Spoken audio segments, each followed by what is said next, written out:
Hello YouTube, welcome back. On today's project, I'm going to be revisiting this mausoleum right here. Now when I originally built this, I was going to use that flying crank ghost, and then I decided not to because I didn't like the lighting on it, and I felt that it was going to be a little more of a chore to sit there and add extra lighting and all that stuff to it. And then during the display, trying to make sure everything worked like it was supposed to was going to be kind of a pain. So I just opted to try using that skeleton, and I built a little prop for it with the strobe light. But I really don't want that neither. I really want my ghost look in here, and that's kind of what I was originally going for, and that's kind of really what I want. So what I'm going to do is I'm going to build my own flying crank ghost. That's just going to be on one of those reindeer motors. It's just going to have a continuous, motion where it's just going to move up and down on its own, doing its thing. And then when someone triggers a motion sensor, then the inside will light up, revealing the ghost. And then obviously when the light goes out, then the ghost is going to disappear, because I'm going to continue to keep that fabric in front of it. So you won't see anything, then you'll see something, you won't see something, but you'll see the motion in there when the light comes on. And what I'm going to be using to achieve this is one of these right here. I'm pretty sure most of us have bought these things over the years, and have them sitting in our Halloween stuff, those little things that you hang from the ceiling by the strings and all that kind of stuff, with the wires and the arms. I like this one because I just like the way the face looks. It looks, really evil kind of look. I like the hands because they're nice and big. They're going to stand out. So what I'm going to have to do here is obviously I'm going to have to cut the wires so everything can suspend independently, from each other. So this way I ain't got no binding. Then I got to build the rig to hold it and make it go up and down, and then make it where you mount up inside. And these aren't really hard to make. I've made a couple of them over the years. So let's go ahead and get started. Okay, before I start cutting this thing up, I just kind of want to show you there's a couple different ways you can go about building one of these. It just depends on what your intentions are. Just kind of hope I kind of give you a little demonstration here. This will be for entertainment purposes only, I guess you could say. Say for some reason you really don't want to cut the wires in this, and you want, because say in the future you want to be able to use this again in the future for its normal intentions, hanging from a tree kind of thing, but you don't want to destroy it. So you can just do a two string thing where you just have a string on either shoulder, or down towards the hands. I would say up here by the shoulders, because you want to make sure the head stays upright. But what that's going to do is that's going to give you like this look, like as this string's pulling up, this string going to go down, and it's going to kind of give you like this, kind of like this, almost like floating, kind of look like this to it. Obviously it's not going to stay perfectly upright like this. You're going to have to definitely play with your strings to get them in the right location, so this way you don't get any kind of like weird rocking kind of thing like that, especially with the arms. The other way is obviously to cut the wires out, take the wires completely out, and hopefully that'll give you something kind of like, hopefully how you make this work here, where each hand will come up and you'll get like this, kind of up and down floating thing like that. Now obviously the head's not going to rock back and forth because it's rubbing against my chest here, but I don't know, I kind of think this has a better, kind of look to it than, that right there. So, obviously that's why I'm going to go ahead and I'm going to cut my wires out.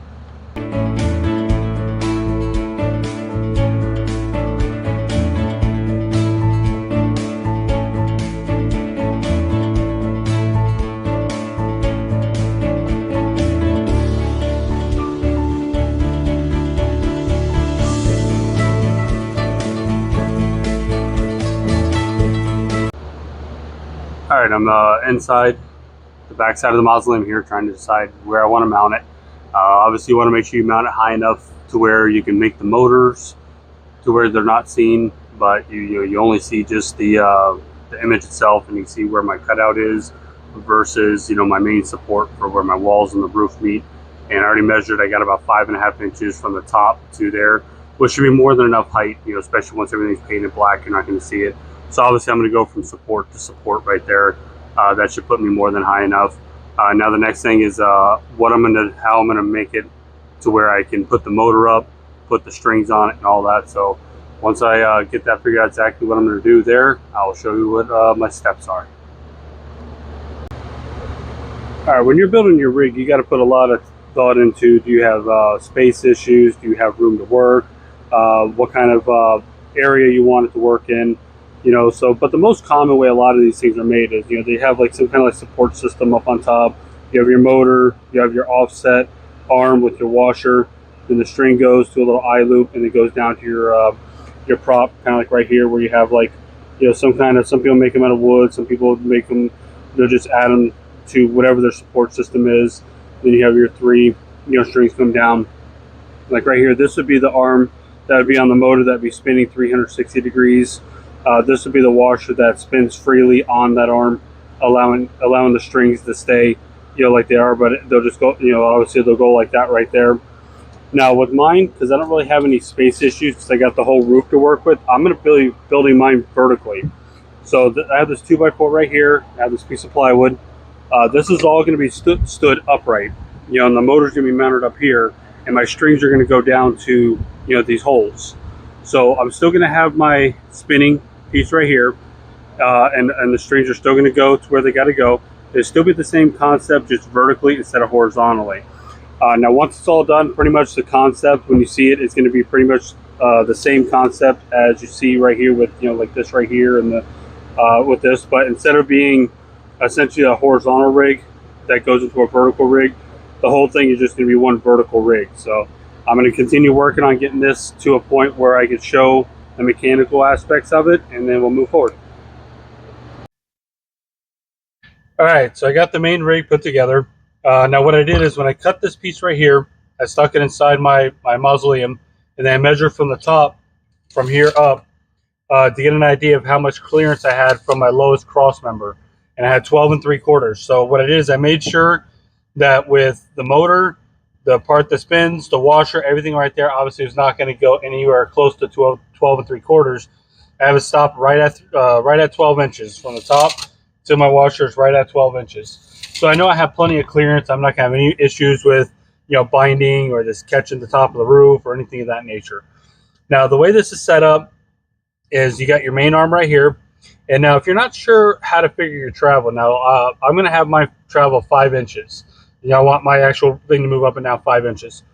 To figure out that travel, if you're not sure, you just figure you go from the center of your motor to this bolt right here and then times it by 2. So obviously 5 inches divided by 2 is going to be 5 inches, or sorry, 2.5 inches.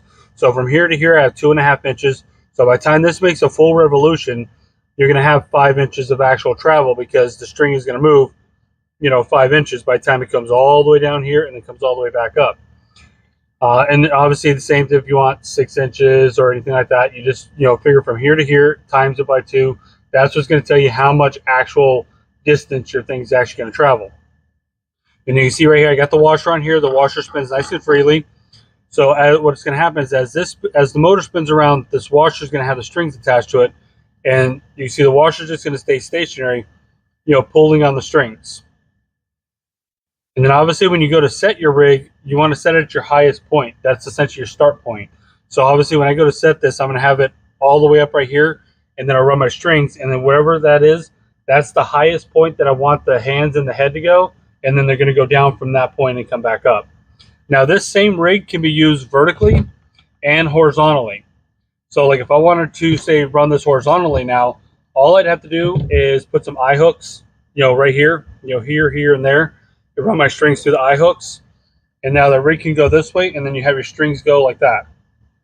So this same rig can be used both ways, vertically and horizontally. Now I'm going to run my strings through the wood, through the holes right here. But if I don't want to run them through the holes, I could still use eye hooks here and run the strings through it, and the strings will just kind of go, as is. So, but the next step is to go ahead and put this in my mausoleum, get some strings, leave them extra long, just in case I got to kind of finesse it a little bit, and then get ready to see what it looks like. All right, I got her mounted inside there. You can see I got the fishing lines attached to the hands. The motor is mounted up in here. I'm going to crawl inside there and turn it on and kind of show you how it works. Alright, so I'm inside the prop. The reason I'm inside the prop is because with that fabric, it's kind of hard to see what's going on here. But you see, I got the motor up here. You see how the arm spins 360. The washer is able to spin freely on that, allowing each string to be pulled, through the wood. And it just comes out the bottom of the wood and then connects to my prop.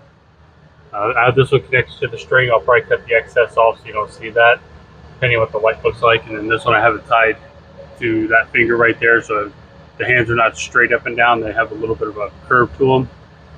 But that's all it is, just to make it go up and down.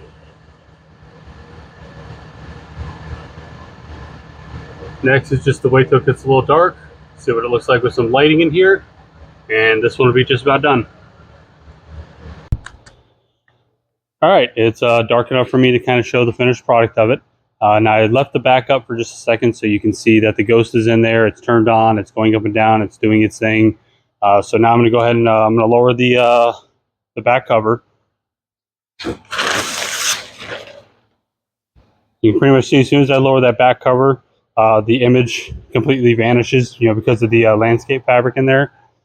So what I'm going to do is I'm going to go ahead and I'm going to turn on a blue light that I have inside there. I'm going to leave the shop lights on at first, so you can see you can see the image kind of starts to appear. Now I'm going to go ahead and I'm going to shut the shop lights out.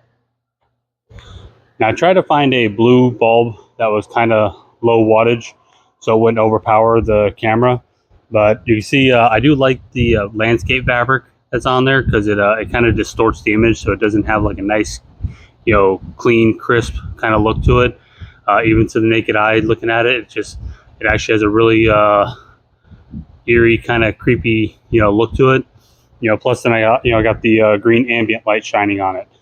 But as you see, these aren't really a hard prop to build. Depends on what kind of material you have to work with. You can pretty much make one of these within just a few hours. And you can see that rig really can be used both directions, vertically or horizontally. So essentially the way that rig was built, you can pretty much build them all that exact same way. It's just a matter of if you want to put eye hooks on it to run it horizontally if you have space issues, or if you're able to run it vertically like I did, so this way I could keep everything completely out of my way. But I hope you enjoyed this video. If you like this video, hit that like button, subscribe, and as always, thanks for watching.